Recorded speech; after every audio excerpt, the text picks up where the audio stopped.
Bonjour et bienvenue dans cette vidéo qui va parler de quoi? Alors il va falloir que je réussisse à trouver le sujet et l'expliquer correctement. En fait, ce matin, je suis allée chez une dame, parce que je suis auxiliaire de vie, et elle me dit: «Ah ben ça va pas, ça va pas». J'ai dit: «Mais qu'est-ce qui vous arrive?» Elle me dit: «Oh là là là là, j'arrive plus à respirer, j'arrive plus à respirer.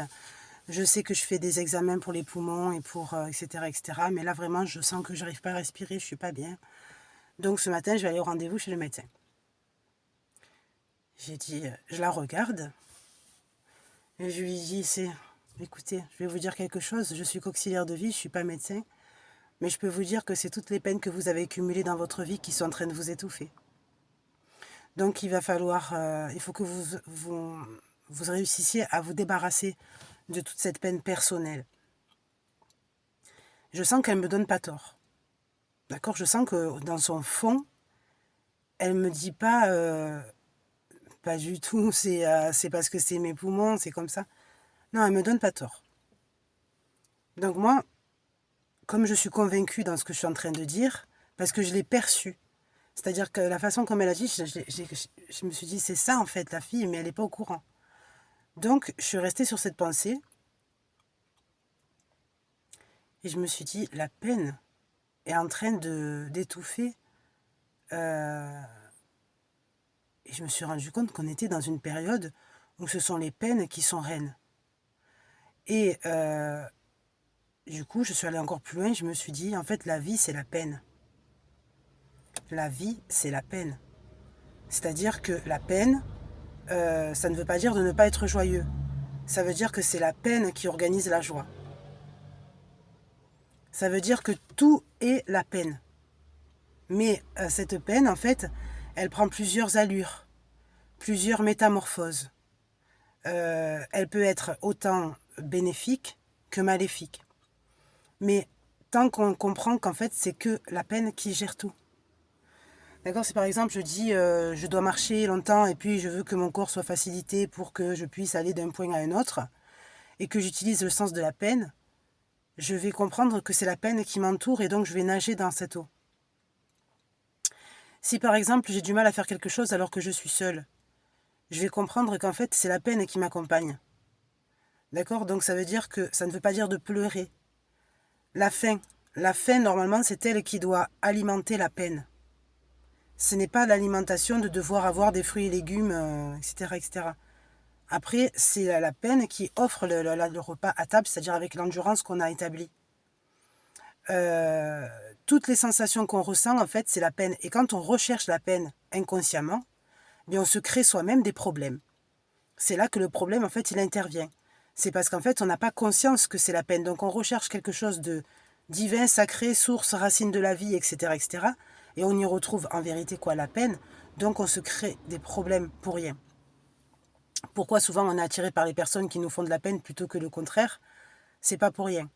Sauf que cette peine, si elle est gérée, maîtrisée et comprise et acquise consciemment comme une vérité absolue, il y a une autre façon de voir les choses qui s'installe, d'accord? C'est une autre rive.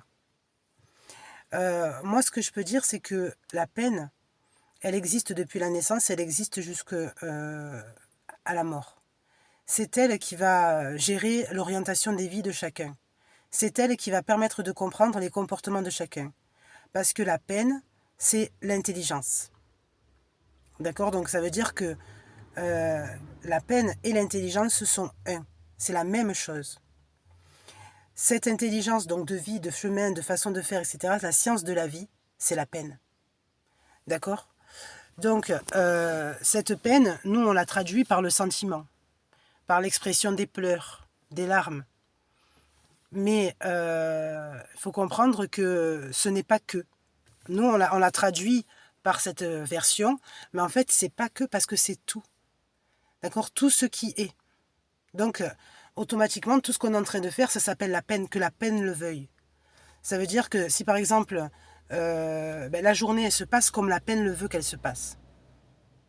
D'accord? Il n'y a pas... Et la joie, les moments où on a besoin de la joie, c'est la peine qui l'autorise. En fait, la joie, il ne faut pas dire je veux être joyeux et donc je veux chasser la tristesse, le malheur, Non, non, parce que c'est le même, la peine, c'est le tout. Donc ça veut dire que ce qui mène à la joie, qui est un sentiment plus confortable, d'accord, ça c'est sûr, c'est la peine qui est aussi. D'accord, donc ça veut dire que ce n'est pas de pleurer qui est aussi, mais c'est la peine qui est. C'est tout. Qui a pris une autre tournure, qui a pris une autre... d'accord. Pareil pour l'apparence physique. Par exemple, on va encore aller plus loin. D'accord. C'est la peine qui fait l'apparence de chacun. Une personne qui va dire « moi j'ai de la peine d'être comme je suis », ou de la peine d'être comme je suis devenu, par exemple une personne âgée. J'ai de la peine d'être comme je suis devenu, c'est la peine qui le veut. D'accord. Il faut l'accepter, il faut l'intégrer.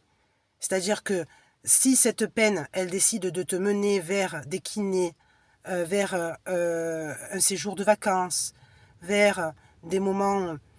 C'est la peine qui fait tout ton chemin. Et la nuit, pareil. Et le sommeil, pareil. Le sommeil, c'est la peine. C'est la peine qui veut le sommeil. C'est-à-dire que le sommeil, il n'est pas roi du monde. Il est la peine qui permet le repos. D'accord. Qui permet, comment dire, une traversée. D'accord. Le sommeil, c'est une forme de traversée, d'un point à un autre. Donc, la peine, c'est elle qui gouverne tout. D'accord. C'est elle qui fait la vie de chacun. Ça, franchement, il faut vraiment l'intégrer, comprendre, valider, être sûr, etc. Pourquoi? Parce que de le comprendre, en fait, ça va reposer. C'est-à-dire de le comprendre, ça permet de ne pas avoir peur du mal subi. Ça permet de voir les choses différemment, parce que ça ouvre, ça fait une ouverture de pensée. D'accord. Ça fait une ouverture de pensée qui permet de mieux comprendre les chemins, de mieux comprendre le pourquoi du comment. Et ça ne veut pas dire qu'on pleure du matin au soir. Hein. Moi, par exemple, j'ai pas du tout envie d'être triste toute la journée. Hein. Mais la peine est. D'accord. Et donc, quand, par exemple, une personne décède et que la peine se manifeste comme étant la grande peine, du deuil, d'accord, il ne s'agit que, on va dire, d'une vérité sentimentale. Mais la peine est au-delà. D'accord. Ça veut dire que normalement, elle est aussi de la vie de chacun. Elle est aussi de la vie de ce qu'a été le défunt. Elle est de la vie de ce qui sera, se reproduira, se transformera, etc. Donc ça veut dire que quand on cherche à ne pas avoir de la peine, en étant dur, en étant plutôt sévère, en étant plutôt objectif, d'accord, c'est-à-dire en se détachant de toute chose, faut pas mélanger. Ça veut dire qu'on ne cherche pas à ne pas être triste. On cherche à être lucide, par exemple. Mais il y a d'autres personnes qui décident de passer de l'autre côté pour arrêter de faire, comment dire, les femmelettes ou les tristes dans le vent, d'accord, les dépressifs, etc. Donc, normalement, ça n'a rien à voir. D'accord. C'est faire confiance à la peine. La dépression, ce n'est pas l'abandon de la peine pour aller vers le bonheur. C'est l'acceptation que la peine a été et a tout formé. Et qu'elle continuera de le faire. D'accord. Et c'est cette peine, elle-même, qui va modeler les chemins.